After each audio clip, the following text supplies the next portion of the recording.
Good morning विद्यार्थियों। कक्षा 12 में इकोनॉमिक बॉटनी में हम कुछ पादपों के बारे में देख रहे थे। वसीय तेल के प्रकार हम पढ़ चुके थे। तेल उत्पादक पादप कौन से हैं? तो ऑयल प्रोड्यूसिंग प्लांट, इनके बारे में हम पढ़ने वाले हैं। ऑयल प्रोड्यूसिंग प्लांट, ठीक है। और इसमें पहला हम पढ़ रहे थे सरसों, फिर क्लास बीच में छूट गई थी। तो अब देखिए आगे सरसों के बारे में जानेंगे हम।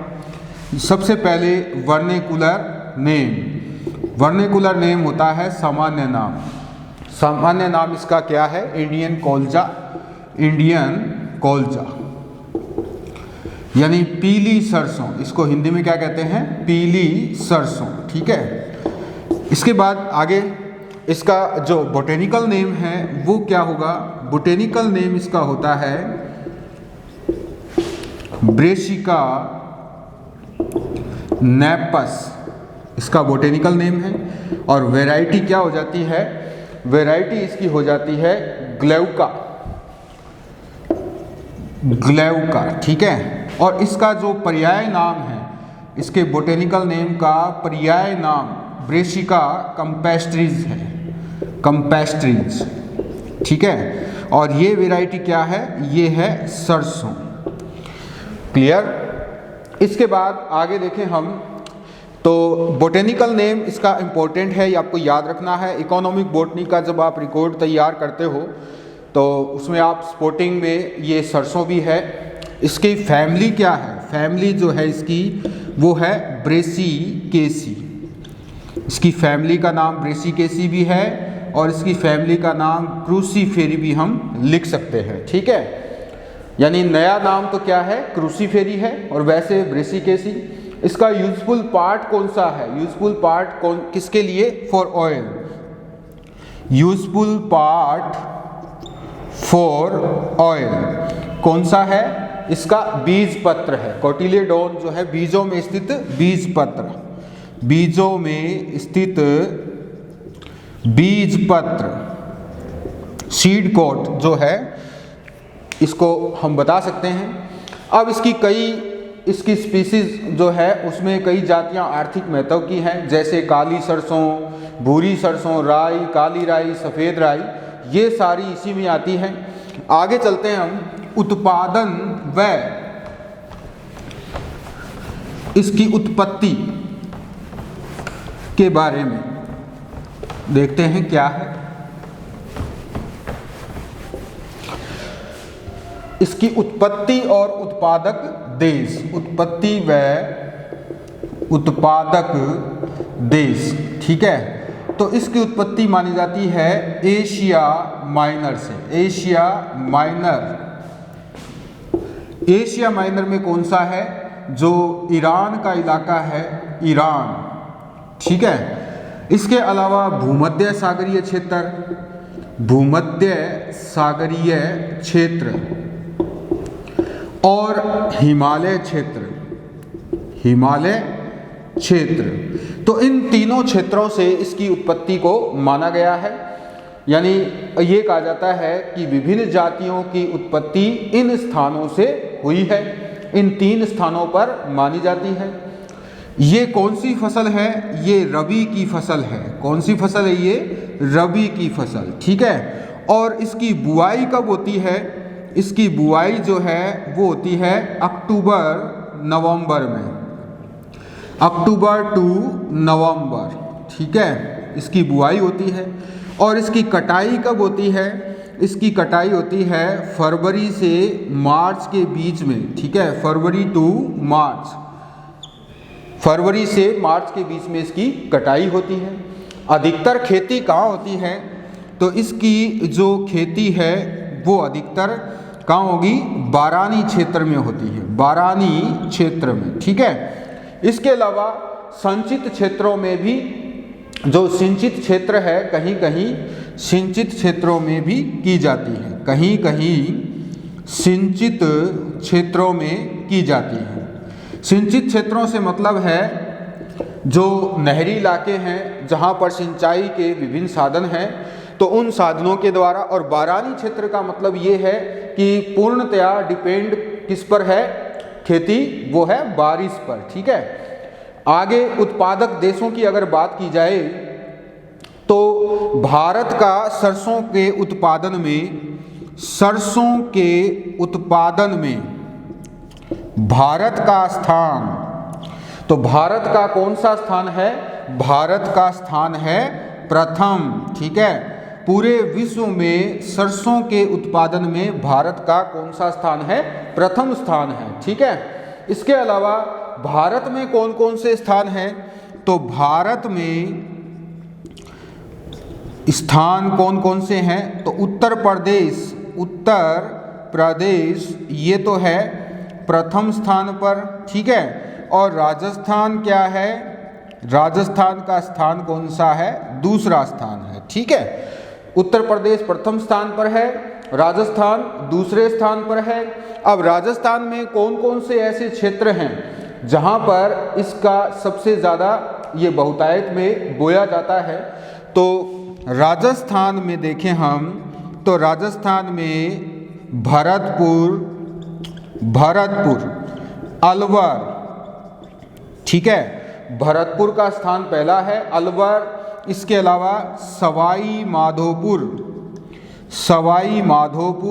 ठीक है, व करौली, ये जो क्षेत्र है यहाँ पर सरसों की पैदावार काफ़ी अधिक है। क्लियर। तो भारत में उत्तर प्रदेश, पंजाब, बिहार, मध्य प्रदेश, राजस्थान ये सारे उत्पादक राज्य हैं। ये सारी चीज़ें आपको इसी तरह से याद रखनी है। उत्पत्ति कहाँ है, उत्पत्ति एशिया माइनर, भूमध्य सागरीय क्षेत्र और हिमालय क्षेत्र से मानी जाती है। ये मुख्यतः रबी की फसल है। बुआई इसकी अक्टूबर से नवंबर के बीच में होती है, कटाई फरवरी से मार्च के बीच में होती है। इसकी खेती बारानी क्षेत्र में यानी कि वर्षा निर्भर जो क्षेत्र हैं वहाँ पर और कहीं कहीं सिंचित क्षेत्रों में भी की जाती है। सरसों के उत्पादन में भारत का प्रथम स्थान है। भारत में सरसों के उत्पादन की दृष्टि से उत्तर प्रदेश का प्रथम स्थान है, राजस्थान का दूसरा स्थान है और राजस्थान में सरसों के उत्पादन की दृष्टि से भरतपुर का पहला स्थान है और भरतपुर के बाद अलवर, सवाई माधोपुर और करौली। आगे चलते हैं।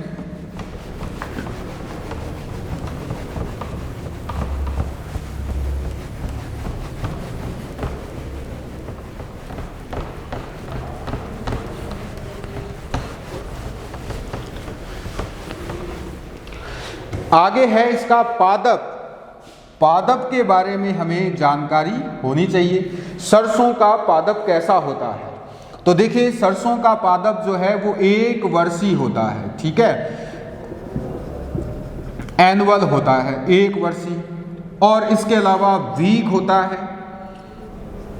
वीक यानी दुर्बल होता है, ठीक है, दुर्बल पादप होता है इसका।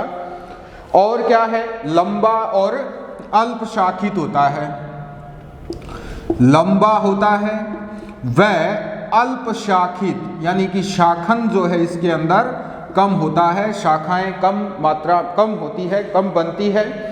जड़ें इसके अंदर कौन सी होती है, जड़ जो है इसका मूसला जड़ तंत्र पाई जाती है। कौन सी, मूसला जड़, ठीक है, जिसे टेप रूट कहते हैं। टेप रूट का मतलब ये होता है कि बीज के अंदर दो भाग होते हैं। कौन कौन से, जैसे ये बीज है तो ये इसका प्लीम्यूल है, ये इसका रेडिकल है। तो रेडिकल से जो जड़ें निकलती है उसको हम कहते हैं टेप रूट। और ये इस तरह से प्रथम प्राथमिक जड़, फिर प्राथमिक से सेकेंडरी, सेकेंडरी से तीसरी और इस प्रकार से ये धीरे धीरे गुच्छे के रूप में आ जाती है। इस प्रकार की जड़ को हम मूसला जड़ तंत्र कहते हैं। क्लियर। और प्लीमूल से आगे सूट का विकास होता है। किसका विकास होता है, सूट का विकास होता है, ठीक है। तो मूसला जड़ रेडिकल से विकसित होती है। किससे विकसित होती है, ये रेडिकल से, ठीक है, रेडिकल से विकसित। क्लियर। अब बात कर लेते हैं स्टेम की। स्टेम यानी तना। तना कैसा होता है, तो तना जो है वो किससे बनता है, तना प्लीमूल से बनता है, प्रांकुर से विकसित होता है। किससे होता है? प्रांकुर से विकसित, ठीक है, प्रांकुर से बनता है। पहली बात तो ये। और इनके अंदर तना होता कैसा है?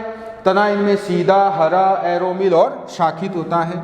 सीधा, हरा, एरोमिल, एरोमिल का मतलब रोम नहीं पाए जाते, वह शाखित होता है, ठीक है, शाखन इसके अंदर पाया जाता है।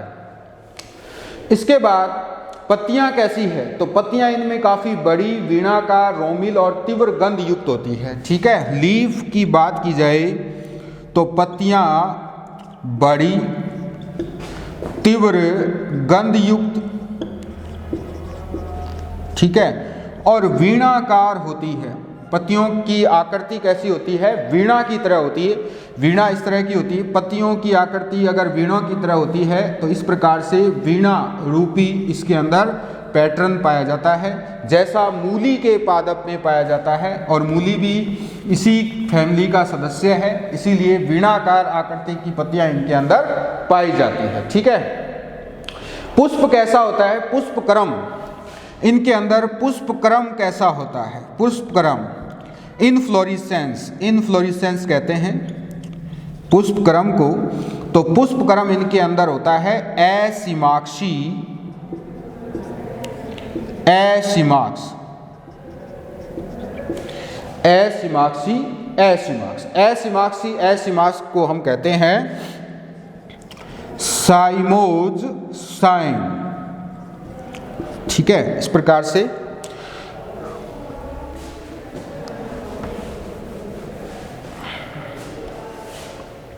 कैसा होता है? देखिए, इसके अंदर जैसे ये पुष्पक्रम दंड है और इस पुष्पक्रम दंड पर शीर्ष पर पुष्प नहीं होते हैं और इस प्रकार से इसके ऊपर पुष्प पाए जाते हैं, ठीक है।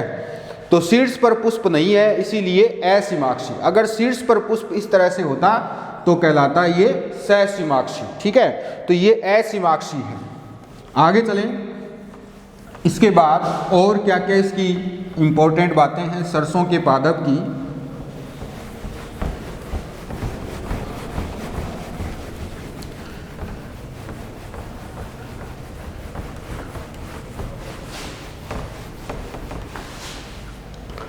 नेक्स्ट है इसमें फल कैसा होता है? फल इनके अंदर सिलिकुआ फल पाया जाता है। सिलिकुआ फ्रूट कैसा होता है इसका?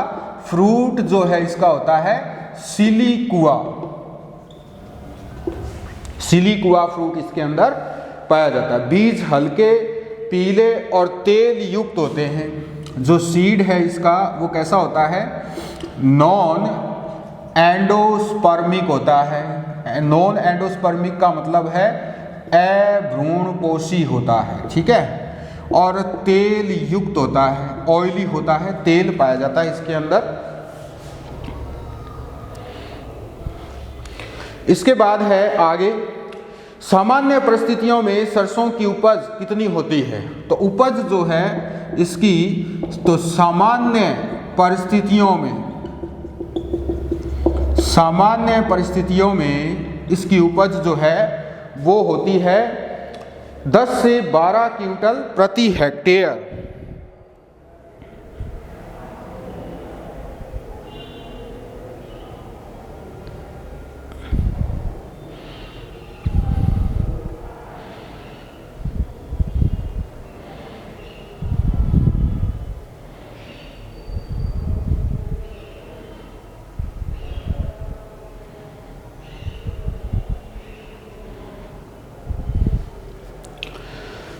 दस से 12 क्विंटल प्रति हेक्टेयर, 10 से 12 क्विंटल प्रति हेक्टेयर, यानी कि एक हेक्टेयर में 10 से 12 क्विंटल की इसकी उपज है।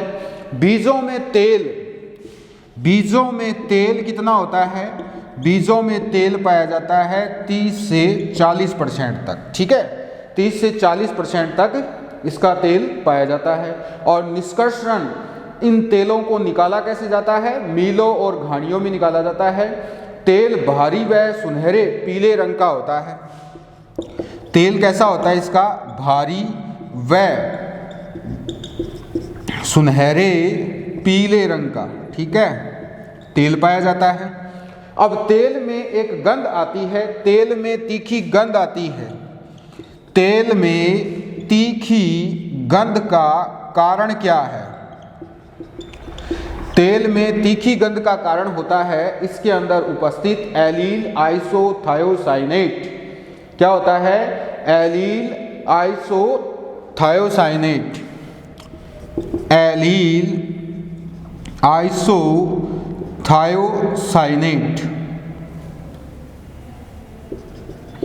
ये इसका कारण होता है, की वजह से होता है। तो ये इंपॉर्टेंट है, ये कंपटीशन लेवल में भी बहुत बार पूछा जाता है। ये नीट के विद्यार्थियों के लिए भी इंपॉर्टेंट क्वेश्चन है कि सरसों के तेल में तीखी गंध का कारण क्या है? उसमें उपस्थित एलील आइसोथायोसाइनेट। तेल किस प्रकार का है? तो तेल का प्रकार कैसा होता है? इसके अंदर इसका तेल जो है वो अशुष्कन प्रकार का होता है। कैसा होता है? अशुष्कन प्रकार का। अशुष्कन प्रकार के तेल के बारे में मैंने आपको बताया भी था कि ये वायु के संपर्क में आने पर किसी भी प्रकार की परत का निर्माण नहीं करते हैं, और इस प्रकार के तेल कौन से में आते हैं? अशुष्कन प्रकार में आते हैं। तेल का लाक्षणिक वसीय अम्ल क्या है? तेल का लाक्षणिक वसीय अम्ल क्या होता है? तो इसका लाक्षणिक वसीय अम्ल होता है इरूसिक एसिड। कौन सा होता है? इरूसिक एसिड। इरूसिक एसिड, ये इसका लाक्षणिक क्या होगा? वसीय अम्ल। और अन्य वसीय अम्लों में ऑलिक एसिड और इसके अलावा पामेटिक एसिड भी पाई जाती है। अब उन्नत किस्में क्या क्या हैं? उन्नत किस्मों के बारे में भी पूछा जाता है, नीट के विद्यार्थियों के लिए इम्पोर्टेंट है। तो राजस्थान के लिए पूषा कल्याणी, राजस्थान के लिए कौन सी है? राजस्थान के लिए इसमें सबसे इम्पोर्टेंट है पूषा कल्याणी। पूषा कल्याणी, ठीक है। पूषा कल्याणी को लोटनी सरसों भी कहते हैं। लोटनी सरसों इसको कहा जाता है। क्लियर? इसके अलावा वरुणा दुर्गामणि, वरुणा दुर्गामणि, ठीक है, ये इसकी अन्य जो किस्म है वो भी है। RH30 TM11, RH30 TM11, ये इसकी अन्य किस्म है। और सभी इस किस्म में तेल की मात्रा अन्य सभी किस्मों से अधिक होती है। आर्थिक महत्व क्या है इसका? अब सरसों का आर्थिक महत्व देख लेते हैं थोड़ा सा। ये तो हमने प्लांट के बारे में देख लिया, किस प्रकार की उपज है उसके बारे में देख लिया। तेल का प्रकार क्या है? तेल होता है अशुष्कन प्रकार का। तेल में तीखी गंध का कारण क्या है? Allele isothiocyanate. और वसीय अम्ल, इसका लाक्षणिक वसीय अम्ल कौन सा है? इरूसिक एसिड। अब इसका आर्थिक महत्व देखें हम, तो देखिए इनके बीजों से प्राप्त तेल प्रमुखता कैसा होता है? खाद्य तेल होता है, और जिसको पकाने के रूप में, माध्यम के रूप में काम लिया जाता है। इसके अलावा इस तेल की मालिश, केश तेल और दीपक जलाने में भी इसका प्रयोग किया जाता है। इसमें से जब तेल निकल जाता है, निष्कर्षण हो जाता है तेल का, तो उसके बाद जो खल बचती है वो पशु आहार के रूप में काम आती है। खल होती है ना, जो इस फील्ड से जिनके घरों में जो दुधारू पशु हैं वो सब जानते हैं खल क्या है। तो खल जो है वो किससे निकलती है? इन बीजों का बचा हुआ भाग है तेल निकलने के बाद का। साबुन और रबड़ के प्रतिस्थापियों के उत्पादन में इस तेल का प्रयोग होता है। सब्स्टिट्यूट जो हैं वो प्रयोग किए जाते हैं किसके? इस तेल के। किसके लिए? साबुन और रबड़ बनाने के लिए। मशीनों में इसे लुब्रिकेंट के रूप में काम में लेते हैं, स्नेहक के रूप में इसे काम लिया जाता है। ठीक है। चमड़े की वस्तुओं को मुलायम बनाने के लिए इस तेल का उपयोग किया जाता है। और बीजों का मसाले व अचार के रूप में प्रयोग करते हैं। मसाले व अचार के रूप में बीजों का प्रयोग किस तरह से होता है? जैसे काली राई जो है वो उसके बीज काम आते हैं, ठीक है, मसाले के रूप में। आगे चलते हैं चीनी बादाम की तरफ। चीनी बादाम को कहते हैं पीनट या फिर ग्राउंड नट। ग्राउंड नट ये नंबर 2 है प्लांट। इसको हम पीनट भी कहते हैं, ठीक है। इसको हम हिंदी में कहेंगे मूंगफली, या इसको हम चीनी बादाम भी कहते हैं। क्या कहते हैं? चीनी बादाम। अब जानेंगे इसके बारे में। देखिए इसका बोटेनिकल नेम क्या होता है? इसका बोटेनिकल नेम होता है एराकिस हाइपोजिया। एराकिस हाइपोजिया इसका बोटेनिकल नेम है। और इसकी फैमिली कौन सी है? तो फैमिली है इसकी फैबेसी। फैबेसी कुल का ये सदस्य है। फैमिली क्या है इसकी? फैबेसी। फैबेसी को लेगुमिनोसी भी कहते हैं, ठीक है। ये इसकी फैमिली है। इसका उपकुल कौन सा है? सब फैमिली। तो सब फैमिली जो है इसकी वो है पेपिलियोनेसी में, पेपिलियोनेटी या पेपिलियोनेसी। पेपिलियोनेसी में अधिकतर दाल वाले जो पादप हैं वो सारे इसी के अंदर आते हैं। इसके बाद इसका उपयोगी पार्ट कौन सा है? Useful part. इस पादप का कौन सा पार्ट उपयोगी है? तो इसका होता है सीड। जो इसके बीज हैं वो इंपॉर्टेंट है, ठीक है। अब देखते हैं उत्पत्ति व उत्पादक क्षेत्र, ठीक है। उत्पत्ति व उत्पादक क्षेत्रों में मूंगफली की उत्पत्ति मानी जाती है ब्राजील से, दक्षिणी अमेरिका से, ठीक है। इसका जो उत्पत्ति क्षेत्र है वो क्या है? ब्राजील। ब्राजील या इसे हम कहेंगे दक्षिणी अमेरिका। दक्षिणी अमेरिका, तो दक्षिणी अमेरिका से इसकी उत्पत्ति मानी जाती है। ब्राजील के अतिरिक्त मूंगफली के 6 अन्य द्वितीयक और तृतीयक उत्पादन केंद्र भी माने जाते हैं। और इसका जो व्यापारिक उत्पादन है वो विश्व के सभी शीतोष्ण और उष्णकटिबंधीय क्षेत्रों में किया जाता है। तो इसका व्यापारिक उत्पादन कहाँ कहाँ होता है? शीतोष्ण व उष्णकटिबंधीय क्षेत्रों में। उष्णकटिबंधीय क्षेत्रों में, जो शीतोष्ण को कहते हैं टेम्परेट रीजन, या फिर जो इसका उष्णकटिबंधीय क्षेत्र है उसको कहते हैं ट्रॉपिकल रीजन। तो यहाँ पर इसका व्यापारिक उत्पादन किया जाता है।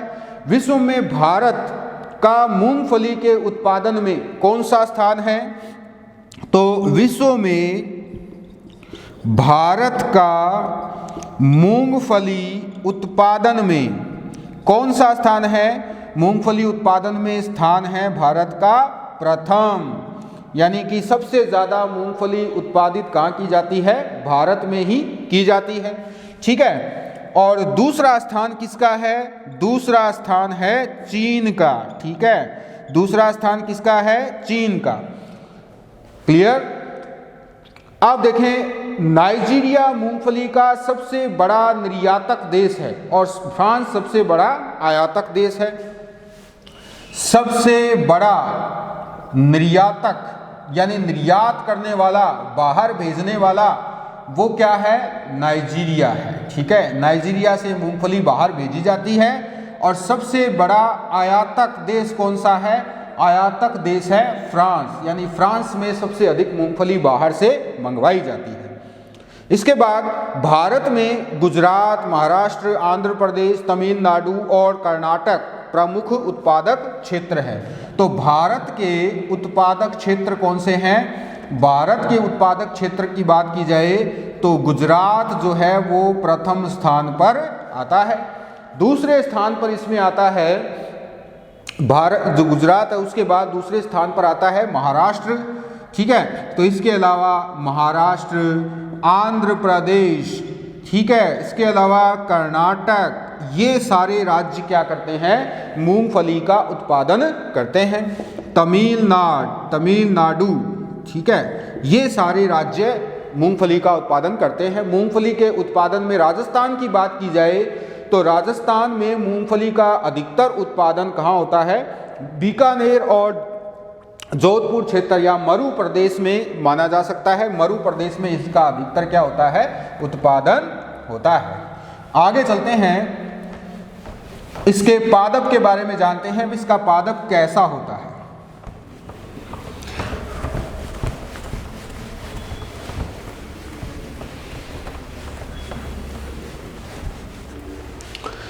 तो देखिए मूंगफली का पादप और फल किस प्रकार का होता है।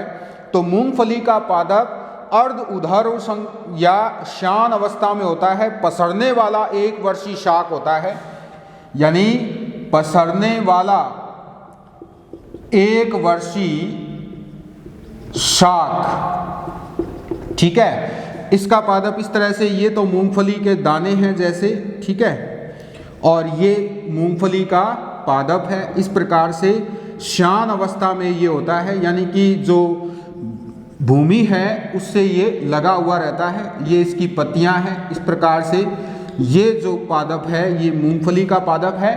तो शान अवस्था में पादप होता है। मूसला जड़तंत्र होता है, ठीक है। इसके अंदर रूट कौन सी होती है, इसमें भी मूसला जड़तंत्र पाया जाता है। रूट इसके अंदर कौन सी होती है, रूट इसमें होती है टेप रूट। टेप रूट यानी मूसला जड़तंत्र, ठीक है। इसके बाद इसमें देखिए इसकी जड़ों में राइजोबियम जीवाणु उपस्थित रहता है, ठीक है। जड़ों में कौन सा जीवाणु रहता है, जड़ों में सहजीवी जीवाणु, और जीवाणु का नाम क्या है, राइजोबियम उपस्थित होता है। और वो करता क्या है, ये जीवाणु यहाँ पर N2 फिक्सेशन का काम करता है। इस जीवाणु में एक एंजाइम पाया जाता है जिसका नाम है नाइट्रोजिनेज एंजाइम, और इस एंजाइम का N2 फिक्सेशन में बहुत ही महत्वपूर्ण रोल होता है। यानी कि N2 फिक्सेशन इसके अगर ये नहीं होता तो नहीं हो पाता है, ठीक है। पत्तियां कैसी होती है, पत्तियां इनके अंदर संयुक्त होती है और पिच्छाकार 4 पर्ण की होती हैं। यानी कि एक पत्ती में इस तरह से 1 और ये 2 और ये 3 और ये 4, इस तरह से 4 पत्तियां पाई जाती है। एक पत्ती में कितनी पत्ती पाई जाती है, 4 पत्ती होती है। यानी कि ये पूरी जो है ये एक लीफ है, और ये क्या है इसके, ये इसके लीफलेट हैं। इस प्रकार की पत्ती क्या कहलाती है, इस प्रकार की पत्ती कहलाती है कंपाउंड, या इसको हम कहते हैं पिनेटली कंपाउंड। पिनेटली कंपाउंड यानी कि पिच्छाकार संयुक्त, पिच्छाकार संयुक्त। और पिच्छक कितने होते हैं इसमें, पिच्छक होते हैं 4, ठीक है। जैसा आप देख सकते हैं इसके अंदर 4 पिच्छक हैं। ये एक पूरी पत्ती है, पिच्छक लीफलेट कहलाते हैं। तो इस प्रकार से पिनेटली कंपाउंड पत्तियां इनके अंदर पाई जाती है। पुष्प इनका स्तंभ के आधारी भाग से विकसित होता है और धनात्मक गुरुत्वानुवर्ती फलधरों पर विकसित होते हैं। कैप्रोफोर्स होते हैं धनात्मक गुरुत्वानुवर्ती, इन पर क्या होते हैं, इसके पुष्प विकसित होते हैं, ठीक है। पुष्प कैसे बनते हैं, पुष्प कैप्रोफोर्स जो हैं, कैप्रोफोर्स को हम हिंदी में क्या कहते हैं, फलधरों, ठीक है। फलधरों पर विकसित, फलधरों पर विकसित, और कैसे होते हैं, गुरुत्वानुवर्ती, और वो भी कैसे, धनात्मक गुरुत्वानुवर्ती, ठीक है। यानी गुरुत्वाकर्षण की तरफ जाते हैं तो धनात्मक गुरुत्वानुवर्ती होते हैं। इसके बाद क्या होता है, जब परागण हो जाता है तो फलधर मृदा में प्रवेश कर जाता है और मूंगफली फल मिट्टी के भीतर ही विकसित होते हैं। अतः फल कैसे होते हैं, अंतःभूमिक होते हैं। यानी कि जो अंडरग्राउंड है भूमि, उसके अंदर इनके फलों का विकास होता है। इस प्रकार से ये अंतःभूमिक कहलाते हैं। मूंगफली में स्वपरागण होता है। कैसा परागण होता है, स्वपरागण, यानी एक ही पादप में नर और मादा भाग दोनों होते हैं, और एक ही पादप के नर भाग का परागकण मादा भाग के ओवरी पर पहुंच जाता है। इस तरह से स्वपरागण होता है। मूंगफली का फल दीर्घायत अस्फुटनशील लोमेंटम प्रकार का होता है। फ्रूट कैसा होता है, लोमेंटम प्रकार का, लोमेंटम, इसके फ्रूट को हम कहते हैं लोमेंटम। और सरसों के फ्रूट को हम क्या कह रहे थे पीछे, उसके फ्रूट को हम कहते हैं सिलिकुआ, ठीक है। बीज पत्रों में तेल जो है वो 43 से 55% तक होता है, और प्रोटीन की मात्रा 25 से 28% होती है। और इसकी खेती वर्षा ऋतु में खरीफ फसल के रूप में की जाती है। यानी कि ये कैसी फसल है? खरीफ की फसल है, और बाकी का हम पढ़ेंगे अगली क्लास में। तो आज के लिए बस इतना है।